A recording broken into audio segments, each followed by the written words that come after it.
साथियों नमस्कार। आज हम बात करेंगे रीट के बारे में। ये रीट कब तक हो सकती है हमारी? ये काफ़ी पेचीदा क्वेश्चन है, लेकिन मैं आपको बता दूं कि जो रीट प्री का एग्ज़ाम है, वह 2025 तक संभव संभव इसको मान के चलिए आप, क्योंकि सरकार के पास में अभी शिक्षक भर्तियों के करवाने के लिए अभी कुछ है नहीं, ना ही तो कुछ इनके नोटिफ़िकेशन हैं। बजट सत्र में यह कहा गया था कि 17,000 भर्तियों पर हम वैकेंसी निकाल रहे हैं। लेकिन सरकार ने अभी तक करीब-करीब मान के चलिए आप कि 30-35 हज़ार के करीब-करीब वैकेंसी निकाल दी हैं, लेकिन उनमें अभी तक शिक्षक भर्तियों का नाम भी नहीं है। हम मानते हैं कि बजट सत्र से पहले 2 वैकेंसीज़ हमें देखने को मिली थी, संस्कृत शिक्षा विभाग में, फर्स्ट ग्रेड और सेकंड ग्रेड। लेकिन वहाँ पर जनता जी ये मान के चलिए कि वो नाम मात्र के पद हैं, और इन नाम मात्र के पदों में यदि हम फॉर्म भरते हैं, अप्लाई भी करते हैं और यदि हम तैयारी भी करते हैं मान लीजिए, थोड़ी-सी देर के लिए, तो वहाँ पर हमें ये देखना होगा कि हमारी तैयारी कितनी अच्छी चल रही है और कहाँ पर हमें सिलेक्शन लेना है, इतनी कम सीटों में क्या सिलेक्शन हो पाएगा, ये सारी बातें ही वहाँ पर एक चिंता का विषय बना देती हैं। लेकिन मैं आपको ये कह देना चाहता हूँ, इस मंच के माध्यम से, यदि आप तैयारी कर रहे हैं और यदि आपको सिलेक्शन लेना है, तो इन परिस्थितियों से आपको गुज़रना ही होगा। जी हाँ, यदि आप रीट की तैयारी करना चाहते हैं, तो आपको रीट प्री का पहले सिलेबस देखना होगा।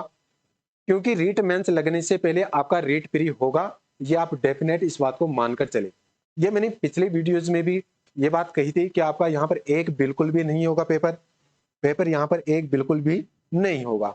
यहाँ पर 2 ही पेपर होंगे, एक आपका रीट प्री होगा, जो केवल आपकी पात्रता है वो, उसमें आपके पद इंक्लूड नहीं है, ठीक है? और एक आपका जो पेपर होगा, सेकंड पेपर होगा यानी रीट प्री के बाद में यानी रीट मेंस का, वह आपका यहाँ पर 300 नंबर का होगा, उसमें 150 क्वेश्चन आएँगे आपके। और वहां से जो पोस्टेज निकल के आएंगी वो करीब करीब मैं कह सकता हूं कि रीट मेंस के लिए जो पोस्टेज निकल के आएंगी वो कम से कम आपके 34,000 पोस्टों पर वो वैकेंसीज आपको देखने को मिलेगी। अब कहा यह भी जा रहा था कि फर्स्ट ग्रेड और सेकंड ग्रेड के लिए भी क्या रीट पात्रता देना आवश्यक है, क्या इसको लागू कर दिया गया है? तो मैं नई शिक्षा नीति यानी नैप के माध्यम से ये बदलाव अभी देखे जा सकते हैं या देखने को भी हमारे को मिले, क्योंकि जो शिक्षक भर्तियों का जो कैलेंडर अभी जारी हुआ है, या हम कह सकते हैं कि जो आरपीएससी ने कैलेंडर जारी किया है, उसमें जो संस्कृत शिक्षा विभाग में जो भर्तियां निकली थी, फर्स्ट ग्रेड और सेकंड ग्रेड, उनके लिए तो कोई वहां पर वो जो नैप वाली स्थिति है वो दिखाई नहीं देती है। यानी उसमें पात्रता होगी या फिर उसके बाद में वो एग्जाम होंगे, वो डायरेक्ट एग्जाम होगी और इसमें डायरेक्ट सिलेक्शन आपको दिया जाएगा यदि आपका सिलेक्शन होता है तो। और लेकिन यदि अब जनरल डिपार्टमेंट में यदि भर्ती निकलती है, तो उसमें आपको हो सकता है कि रीट रीट प्री का एग्जाम देना पड़े।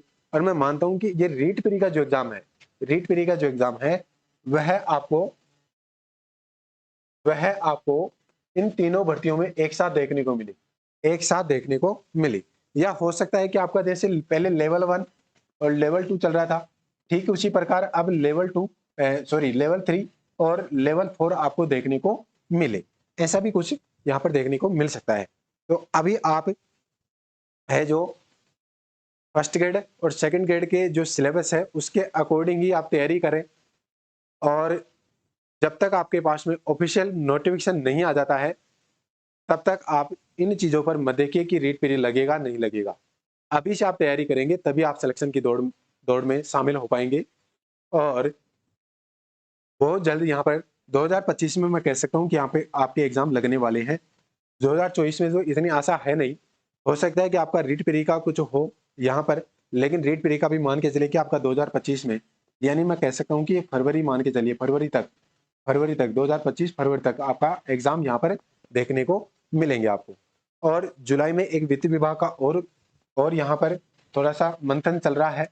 हो सकता है कि यहाँ पर भी हमें शिक्षक भर्तियां देखने को मिल जाएं। नोटिफिकेशन आपको यहाँ से देखने को मिलेंगे जुलाई बाद में, या आप कह सकते हैं जुलाई तक। तो और एग्जाम आप जानते हैं कि नोटिफिकेशन के बाद में कम से कम 4-5 महीने 6 महीने ये करीब-करीब लगते हैं। और तब तक आपकी तैयारी भी जोरदार, शानदार, ज़बरदस्त हो जाएगी। तो मैं यहाँ से इस मंच से यही कहूँगा अभी तो कि आपको इन्हें जो रीट पीरियड जो लगेगा नहीं लगेगा इनकी वजह न जाकर आपको अपने सिलेबस के अनुसार आपकी तैयारी किसमें ज़्यादा रुचि है, रीट में ज़्यादा रुचि है, फर्स्ट ग्रेड में ज़्यादा रुचि है और या सेकंड ग्रेड में ज़्यादा रुचि है, उसके अकॉर्डिंग ही आप तैयारी करें। एक ही भर्ती को लेकर चलें। ये नहीं है कि मैं फर्स्ट ग्रेड भी कर लूँ, सेकंड ग्रेड भी कर लूँ, रीट भी मेरी निकल जाएगी। इस भरोसे में या इस जो ये ओवर कॉन्फिडेंस में जो जी रहे हैं, वो अभी इस मिथक को निकालें और केवल एक भर्ती को लेकर चलें कि हाँ, मेरे लिए तो यही भर्ती है और उसको आप अपनी अंतिम भर्ती मानकर चलें, तभी आपका सिलेक्शन हो पाएगा कि मेरे लिए तो ये अंतिम भर्ती है, इसके बाद मेरा सिलेक्शन हो ही नहीं पाएगा। ऐसा यदि आप सोचेंगे, अपने अंदर की जो जिजीविषा है, उसको यदि आप बाहर लाएँगे, तो यहाँ पर ये देखने को मिलेगा कि आप सिलेक्शन की बिल्कुल दौड़ में हैं। ठीक है? तो आज के लिए इतना, मिलते हैं ब्रेक के बाद।